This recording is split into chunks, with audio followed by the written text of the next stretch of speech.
Alors, qu'est-ce qui fait vraiment la différence entre quelqu'un qui rêve sa vie et quelqu'un qui bâtit un empire?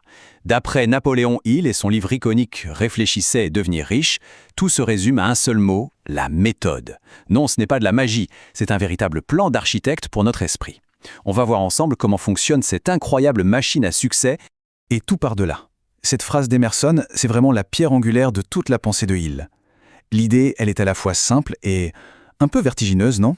Notre esprit n'est pas juste là pour regarder le film de notre vie défiler. Pas du tout. Il en est l'architecte. Chaque pensée, imaginez, c'est une brique, une fondation, un mur de la réalité qu'on est en train de construire jour après jour.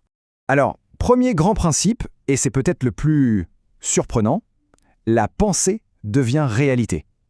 Oui, je sais, ça sonne un peu comme une formule magique, n'est-ce pas? Mais ce que Hill explique, c'est que nos pensées ne sont pas juste des petits nuages qui flottent dans notre tête. Oh non, elles sont bien plus concrètes que ça. Il faut imaginer que chaque pensée est une chose, une véritable force, une énergie qu'on peut toucher du doigt. Un tas d'idées en vrac, ça peut être organisé, ça peut être assemblé pour construire quelque chose de solide. Donc si nos pensées sont les matériaux, eh bien on peut devenir le maître d'œuvre de notre propre succès. La question change complètement. Ce n'est plus « est-ce que c'est possible ?», mais « ok, comment on fait ?»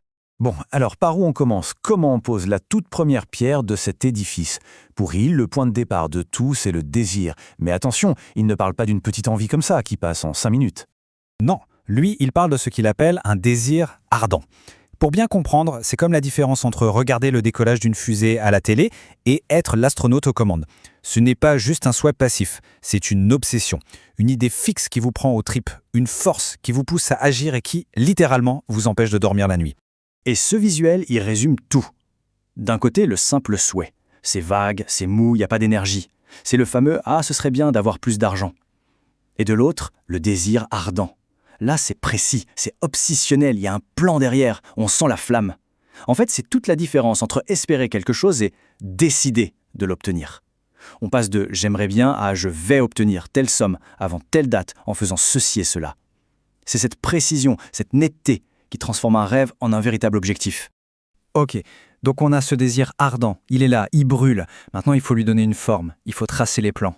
Et pour ça, on va entrer dans l'atelier de notre esprit, notre imagination. Et dans cet atelier, il nous dit qu'on a 2 super outils. D'abord, l'imagination synthétique. Pensez à un DJ. Il prend des morceaux qui existent déjà, il les réarrange et il crée quelque chose de complètement nouveau. C'est ça, on assemble des idées qu'on connaît déjà. Et puis, il y a l'imagination créatrice. Là, c'est différent. C'est comme si notre cerveau devenait une radio capable de capter une fréquence totalement inédite. C'est l'inspiration pure, l'éclair de génie. Et pour un plan qui tient vraiment la route, il faut savoir jongler avec les deux. Alors voilà, on a le désir, on a le plan. C'est un peu comme avoir une voiture de course, magnifique. Mais la plus belle des voitures sans carburant, elle reste au garage. Pour ce long voyage vers le succès, qui sera forcément plein d'obstacles, il va falloir un carburant mental bien particulier. Et là, attention, c'est un changement de mentalité qui change absolument tout. Il nous demande de rayer un mot de notre dictionnaire, le mot échec. Parce qu'un échec, ça sonne comme une fin, un point final. Lui, il parle de défaite temporaire. Et la différence est énorme. Une défaite temporaire, c'est juste un signal. C'est l'univers qui nous dit « hop, hop, hop, ton plan a besoin d'un petit ajustement ». Ce n'est pas un mur infranchissable, c'est un panneau de signalisation. Et c'est exactement ce que nous dit cette citation. Les obstacles, ce ne sont pas des bugs dans le programme, ils font partie du programme. Le succès, ce n'est pas une ligne droite sans embûches, c'est la capacité à continuer d'avancer, à escalader ou contourner les murs, en apprenant à chaque fois une nouvelle leçon. Regardez ce chiffre, 10 000. Qu'est-ce que c'est? Eh bien, c'est le nombre de défaites temporaires qu'a connu Thomas Edison avant de mettre au point l'ampoule électrique. Vous imaginez?